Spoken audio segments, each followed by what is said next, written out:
shiny phone on your lap, Ian. I sure do. Welcome to the CU Podcast post-Comic-Con edition for Tuesday, July 23rd. What? 2019. A few weeks away from Ian's birthday. Oh, it is. It's Ian Ferguson. Hi. I'm Pat Contry. On the show, we're talking about the MCU Phase 4 reveal. A class action lawsuit against good old Nintendo? Or Uncle Nintendo? GTA Online Casino opens. That's not going to be problematic, I'm sure. Google Stadia update. Pat might have got a rare game.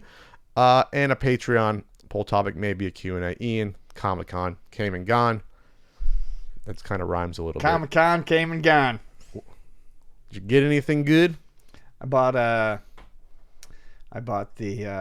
first and I believe last appearance of the Proletarian. What's the Proletarian? The Proletarian is Colossus, convinced that he needs to be wearing red Lenin pajamas. Okay, so he's Commie Colossus. Yes, it was Commie Colossus. It was a segment of an arc of the X-Men are in like one of those arcade dungeons, arcade the arcade guy. Yeah, the wild guy, and basically someone. It's not like brainwashing. Someone talks to and convinces Colossus that the X-Men are no good, and he becomes the Proletarian, and then he fights the X-Men for a while, but then like Storm and Storm. Cyclops are like, no, but wait, you're our friend.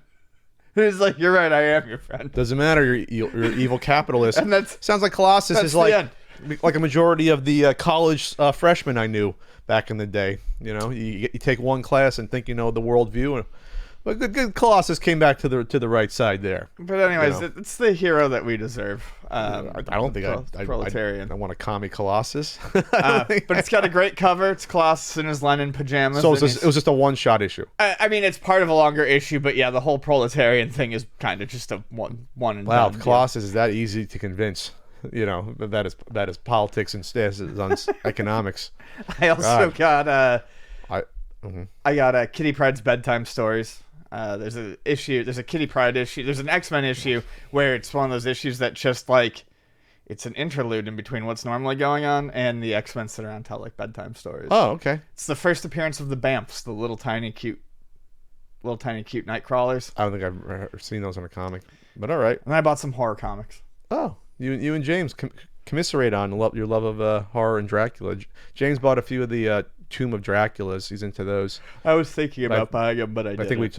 I think you and Frank suggested to find a trade paperback that has them all collected. I didn't buy a trade paperback this year. It's the first time in many years.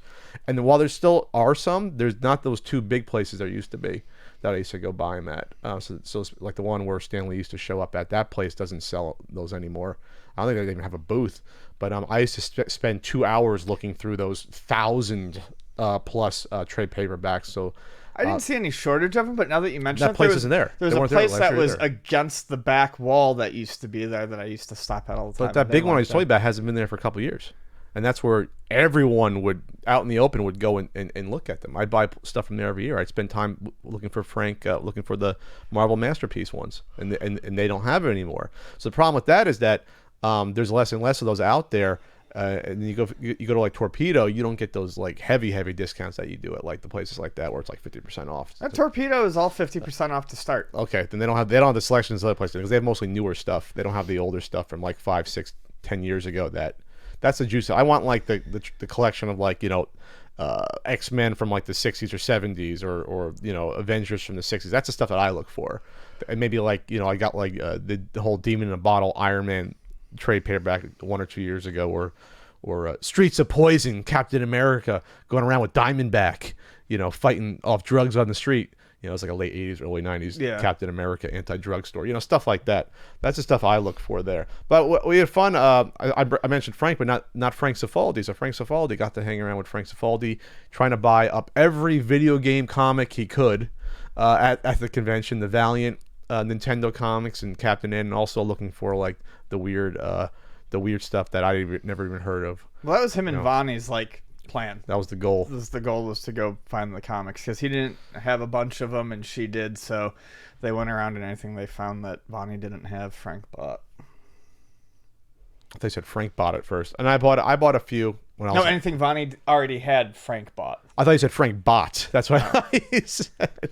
And so I bought a few comics, and then I made a purchase we'll talk about later at the show. This was the first time that, not the first time that sealed video games were represented at some of the bigger comic auction booths, but they had not been there for a couple years. I think I told you a few years ago they were there, and then they weren't. They tried to worm it in with VGC, but it didn't work. It didn't take off. Now, being that WADA launched last year, and now there's a lot of stuff with Heritage Auctions Certified Link, and those guys show up there, Heritage and Gold Comic Link Certified Link.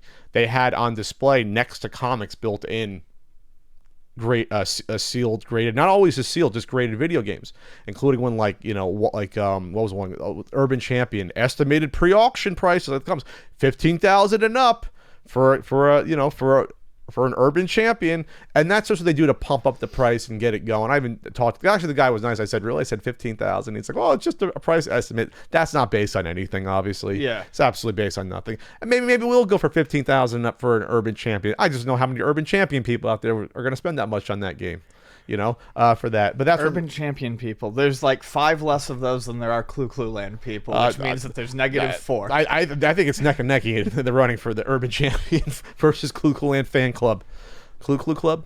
Anyway, so there was like three places that had games there. Even stuff just like, it wasn't even like sealed stuff. It was just like, like a complete in box graded Metroid. It wasn't even sealed. Like 7.0. It was just strange for me to see that. And I get into heated discussions with people about it's not the same as comic books. I'm trying to explain why, that each system is different. It has its niches and what's rare, what's not. And actually, one of the comic guys agreed with me, saying, it's not like comic books, but the one person trying to convert me and get me to like grade all my stuff, who actually even offered to come over and buy stuff that weekend. I said, I know that's not happening. But it's all in good fun. It's all in good spirits there. In terms of how it felt, it's always going to be busy just because Comic-Con now, it's an equal number of people in each 4 days because that's how they sell the tickets now. So it's always busy even on a Sunday. It just felt more subdued on the outside to me. It felt like there was a little, just slightly less bustle going on outside, like the stuff set up outside than previous years. But that's an obvious result of them just banning the majority of front-facing traffic. Oh, sure. But I'm talking about, like, you didn't hear about, was there a Sonic party this year? Sci-Fi wasn't there. There wasn't, like, a big adult swim carnival like previous years set up. The carnival was a different thing this year. It was different thing this year? There's still a carnival. Okay, there's still a bunch of setups. As a matter of fact, out front looked really crushed to me. It's just, some of the tried and true things. But it seemed like there was more space. Looking just from my eyeballs, there was more space. There wasn't like like a South Park, big funhouse thing set up. The space that usually was going to be used. Now, if you go a block down, there was still some stuff. There was like an Amazon Prime parking lot that was cordoned off, and they had stuff. There was still like the Picard museum thing in Conan Commons. It just seemed like slightly, I want to say like it was like dead, but it seemed like it was slightly subdued. I mean, Warner Brothers wasn't even at the event this year. There wasn't there was less huge, I think, surprise stuff happening than usual. We kind of knew almost everything that was going to be there, except for the Marvel stuff. Oh, we knew all the Marvel stuff. That was all rumored except for one thing. Well, yeah, all rumored, but I mean, they hadn't announced it. Heavily rumored. You want to talk about Marvel real quick? We'll talk about Marvel. Yeah, go for it. As quick as we can. Let's talk about real quick. Top Gun 2 trailer came out. It looks really good. It looks better than it should be for a Top Gun movie 30 plus years later. Filming in our backyard here. Filming in San Diego, Miramar. It's where I don't think Top Gun School is in Miramar anymore, but it used to be. Just north of here, 20 minutes. The Picard series looks good as well. I didn't see the trailers for those. Looks like it's shot beautifully. It looks like it's shot like a movie. I know that he has a dog, so that's he's got a important. dog? He's got a dog. That's important. Picard's not a cat person. That's Data. Data comes back in the Picard series. So I noticed that. So does Riker, supposedly. So, all right. So, MCU Phase 4. Lots of properties to discuss, both between the movies and the Disney Plus service, which is launching this fall. I thought this fall is going to have at least one Marvel show. Looks like it's not. It's going to be next year, but there's a lot of stuff going on here. So we'll just run through this list from this Entertainment Weekly article. The first thing that we know is coming that they're shooting right now is Black Widow, which will obviously be a prequel to her spoilers, dying. I'm guessing it's probably going to have like some flashbacks, but maybe it takes place during the blip in the 5 years. That's what I'm gonna guess. It'll probably, have her dealing with stuff and blah blah blah blah. So that's like gonna be her send off. She deserved a standalone movie. She was the first female superhero in the MCU, going back to 2010's mediocre as hell Iron Man 2. The only reason that movie it really exists in retrospect was to introduce Black Widow. There was nothing else of substantial substance. Yeah, if you want to say Don Cheadle being recast, that's about it as War Machine. Like, that's it. There was no other reason for that movie to exist. It has no ties to anything really. So that'll be fun. Probably. Okay, Falcon and Winter Soldier. This is probably one that I'm most excited about. This is going to be a series. Yeah, I think this will be fun. This is fall 2020. They have good chemistry. Anthony Mackie and Sebastian Stan. They're like opposites. It's almost like, honestly, it's like Lethal Weapon but superheroes. That's probably what it's going to be. One more straight laced and one more sort of edgy and ready to kill someone anytime. That's basically what it's going to be. So I'm excited about that, and I like Falcon's one of my favorite sort of B characters in the MCU. And then they're bringing back Baron Zemo. Well, now officially Baron Zemo. That was the big thing too. That was the one thing that that was probably a surprise. So I remember his name was Zemo in Civil War. Excellent villain, because he was just a guy who was smart and had a plan. And now he was fantastic. And now they're going to give him probably the hooded mask and have an organization. So that's good. That's a bread and butter, Captain America villain that doesn't get talked about a lot. So that's good. The Eternals, not too excited about it since I don't know much about it. That's a cosmic group of really old people that are older Eternals. They're superheroes. Do you know much about the Eternals? No, but I'm looking forward to it. I think it'll be something interesting. It's just a fresh license, something that I don't know much about, so it'll be exciting for me to go into it and see something new. So that's 2020, November 6th. So you only have, looks like there's no other movie this year. So you had 3 MCU movies this year if you count Far From Home, which is basically on par for what they've been doing, 2 to 3. And then we have a big gap now between, there's nothing going to be in the fall, nothing going to be in the spring until Black Widow in May. So that's kind of weird to have like almost like a 9-month sort of layoff, 10-month layoff in between movies there. So you got the Eternals, November 2020, Shang-Chi and the Legend of the Ten Rings, February 2021. We knew this was coming. So this was a big comic in the 70s. Got started with the big, the kung fu and karate stuff got big in the 70s and pop cultures. This was a comic alongside Iron Fist that was out there. I didn't read much of it. So this would be the first Asian superhero movie we get here.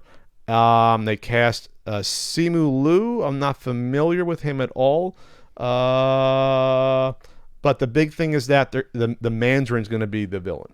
So, which is interesting because you had the fake Mandarin in Iron Man 3, and people were pissed about that. So it's just weird that now that Iron Man's gone, you're not going to have Iron Man versus Mandarin, but they're going to somehow bring it back into the fold with the 10 Rings. Because remember, the 10 Rings in Iron Man 1, that was the terrorist group. So like they set it up. They just never followed through with it, which is why people were pissed off about Iron Man 3. I still liked Iron Man 3. I loved Iron Man 3. I thought it was fantastic. And they actually retconned that the Mandarin exists in a short film that they put out for that Iron Man 3 DVD, where Ben Kingsley is in prison, and then he finds out that they're coming for him, like the real Mandarin. So they kind of massages that. Okay, we know we kind of went too far, and so he still exists out there, so they're going to use it. WandaVision, which is probably the worst name, but I love the name. I mean, how about Scarlet Vision? Would that have been better? I think it's hilarious. They're probably going to change the name. Yes. I would guess. I think it's funny sounding. That's not coming until spring 2021, so that's a good over a year and a half away there. So that's going to be obviously Vision, who's going to come back, and Scarlet Witch is going to be in the series. Elizabeth Olsen said it's going to get weird. All right, that's going to be interesting. That's going to lead directly into Doctor Strange in the Multiverse of Madness in May 2021. So this is going to be probably a mind F of a movie, most likely. It's looking like it's probably going to touch on horror. I mean, the announcement thing they did even looks like the cover to Clive Barker's The Mouth of Madness. Oh, really? I didn't see that. Okay. I didn't see the poster. It's so and then this is going to have basically Scarlet Witch as the co-star in it as well. So it's like a team-up movie. And if you're going to have a way to, we'll just say, pull in other properties you might purchase. This could be a way to do it. Maybe there's going to be a rift in the multiverse and whatever else, and then something weird happens, and then it brings in other things. Because we thought it might happen with the Endgame and the Snap. That was a theory, but they brought up the multiverse in the first Doctor Strange movie, so they're capitalizing on it here. And remember, this is going to be the first Doctor Strange movie came out already 2 years ago. 2.5. I feel like it's even longer than that. It was after Civil War. It was end of 2016. It's almost been 3 years. So that's a 5-year layoff in between sequels. Wow. But that's how the MCU rolls. They don't do a whole 2 to 3 year thing on these movies sometimes. Loki, spring 2021. That'll be fun. It's going to be the Loki that we saw in Endgame that escapes from Avengers in 2012. So there's still a Loki. Everyone loves Loki. It'll be fun. So you find out what happened to him after he escaped with the Tesseract, right? Okay. A What If animated series, summer 2021. That'll be fun. That'll be fun, yes. Because they're not going to do a movie like, what if, what if Ben Parker survived? What would happen to Spider-Man? So that's something that'll be fun. And that'll be, again, this is all on Disney+. Hawkeye, fall of 2021. That'll be interesting. That's a big layoff for Hawkeye, but all right, we're waiting 2 years plus for that at this point. But that'll be interesting, and that might be probably the last time you see Jeremy Renner. Maybe, we don't know. But it's good that they find a space for these characters. If they're not going to be co-starring in any movies, because we don't have any Avengers movies on the docket at all for Phase 4. So that'll be fun, and they're going to bring in Kate Bishop. Who also, I guess that happened in the comics as well. You had the Hawkeye Jr. come in at some point. So, okay. That's going to be awesome. That's going to be real cool. I like Hawkeye when he works with Bishop. Okay. Kate Bishop. And then Thor Love and Thunder is not coming until November 2021. I'm into it. So that's a 4-year layoff in between sequels, which was about 4 years in between the second and third. It was 4 years exactly. So this is going to be Taika Waititi returning to direct, and it's going to have Tessa Thompson coming back as Valkyrie, and then it's going to have Natalie Portman. This is probably going to want to be tick off some people that Natalie Portman's coming back as Jane Foster and going to be wielding Thor's hammer like she did in the comics. So that's going to be interesting. It'll be I love Thor Ragnarok, so that'll be interesting as well. It's going to be interesting to see what the dynamic's going to be. If it's going to be Thor willingly giving it over, or he's depressed and she takes it over because he can't do it anymore. Is this going to be a way to write him out of the MCU or what have you? It's going to be interesting to see what direction they take it. Yeah, I'm looking forward to that probably more than any of them at this point. Yeah, that's going to be... And it's weird because Natalie Portman said she was done with these movies. Well, yeah, that's what I was about to ask. But like a year ago, she was like, no, I'm finished. She was finished. And the footage for her in Endgame was all B-roll stuff that they use. So I guess they figure we'll give you a good role. Yeah, here. What the hell got her back? I mean... Well, she gets to be Thor. She gets to... But it'll be interesting because it was actually pretty funny at Thor Ragnarok at the beginning. They mentioned the breakup off screen. Yeah, we broke up. It's like, oh, she broke up with you. Loki was trying to tease him. Yeah. So like I said, it'll be interesting. Like Chris Hemsworth has been absolutely magical the past few years as Thor. Once they sort of unshackled him and let him be his own personality, not just like Shakespearean Thor. Right. For the first one, he's been like the glue that's held together a lot of these movies as they come along. And Tessa Thompson has been fantastic as well. Then the one surprise, the one thing that we had no idea was happening, Blade being announced with Mahershala Ali playing Blade. He kind of looks like Wesley Snipes a little bit. Oscar winner, outstanding actor. I still have to see him in True Detective Season 3. He obviously... was in season 1 of Luke Cage as a villain. So now the joke is that 2 out of 3 villains from Luke Cage have been in MCU movies. But the third one won't probably. Cottonmouth probably won't be. So that's going to be interesting. I almost think that Blade though works better as a series, even though that TNT one didn't do well. That's probably low budget. But that was the big reveal. And then other than that, we know that Captain Marvel 2 is coming. We know that Black Panther 2 is coming. Guardians of the Galaxy. We know Guardians of the Galaxy 3 is going to come eventually because now he's got to work on shitty Suicide Squad. And then obviously there's going to be a third Spider-Man movie, but that's not really Marvel's thing. That's really Sony. So, I would suggest we would probably see Obviously, in Phase 4, there's going to be a Spider-Man movie. Whether it's going to be 2 years or 3 years, we'll see. I would guess 2 years. They've been on a 2-year track on these movies. There's no reason to think that it won't be. So, anyways, that's exciting. And plus, we got D23 next month, and so I'm sure they'll talk about other things, including the one thing mentioned at the end, Ian, when they said, "Well, we don't have time to talk about Fantastic Four. We don't have time to talk about mutants." That's what they said at the panel. So they're going to drop them into Phase 4. It's just, I think, how they're going to introduce them with another movie. Will it be in Doctor Strange? Will it be throwing him in with Spider-Man? I like the idea of putting him in the next Spider-Man movie just because they were so a part of Spider-Man's early going. I mean, the cover of the first issue, he tries to get into Fantastic Four. So I think it'll be interesting to see what direction they go. So the one thing, though, what's not being congealed yet is that, is there going to be like a new Avengers team?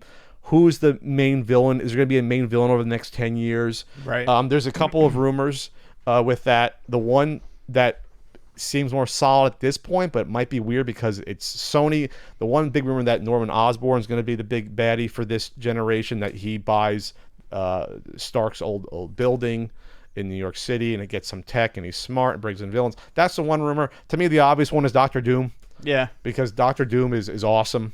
And once and not that Norman Osborn couldn't be a formidable villain by himself, he can be, but Doctor Doom is like, come on.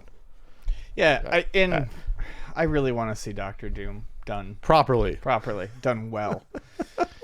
Third time will be the charm, but they're going to bring him in. So I don't think we'll see a movie with those characters though for at least at this point 3-4 years. I thought they're going to try to do Fantastic Four for 2021. Apparently not. They're not going to rush it, but there could be other stuff announced next month. We'll see. So any other thoughts on this stuff here? No. Like I said, I think the Thor movie is honestly the one I'm looking forward to the most. I don't go to see all these. All the ones that I do go see, though, I enjoy. So I see all these movies. I still haven't seen Homecoming or Far From Home. I haven't seen either Spider-Man movie. Oh, okay. So I'll get there, but yeah, I think Eternals and Thor are the ones that I'm looking forward to the most, and it looks like I'm going to be waiting a while. Eternals could be the one I skip, if anything, at this point, unless this trailer looks really good. I don't like cosmic groups of immortal characters. This doesn't appeal to me. It's not grounded enough. But we'll see. We'll see how it goes. Guardians of the Galaxy is grounded enough. Though they're not super powered people. They're all kind of schlubs working together. That's different than, again, stakes. If they're too powerful, what's the point? They're immortals. I mean, then what can harm them, or what can they struggle against? Well, I'm sure that's what makes the movie interesting. Okay. Well, that was my problem with Captain Marvel at the end. It was like, okay, she just ripped through the entire squad. It's like, okay, great, awesome. I was on a boat, Ian, on Friday night. Shout out to a guy who doesn't need a shout out, Justin Rowland of Rick and Morty. He's one of the co-creators of Rick and Morty, and I didn't find out until afterwards he does the voices of Rick and Morty. When I was talking to him, I was like, oh, I hear a little bit of it, but I wasn't sure. I didn't want to be weird and ask him. He invited James out to a boat party. I was the plus one, but he was familiar with my work as well, so I was kind of surprised. Like, oh, he's like, oh yeah, Pat, I know your stuff. I was like, oh, thank you for having me on a wacky boat party. I won't go into what happened on there for legal reasons, probably no, but it was fun to do that, and we had a good time there.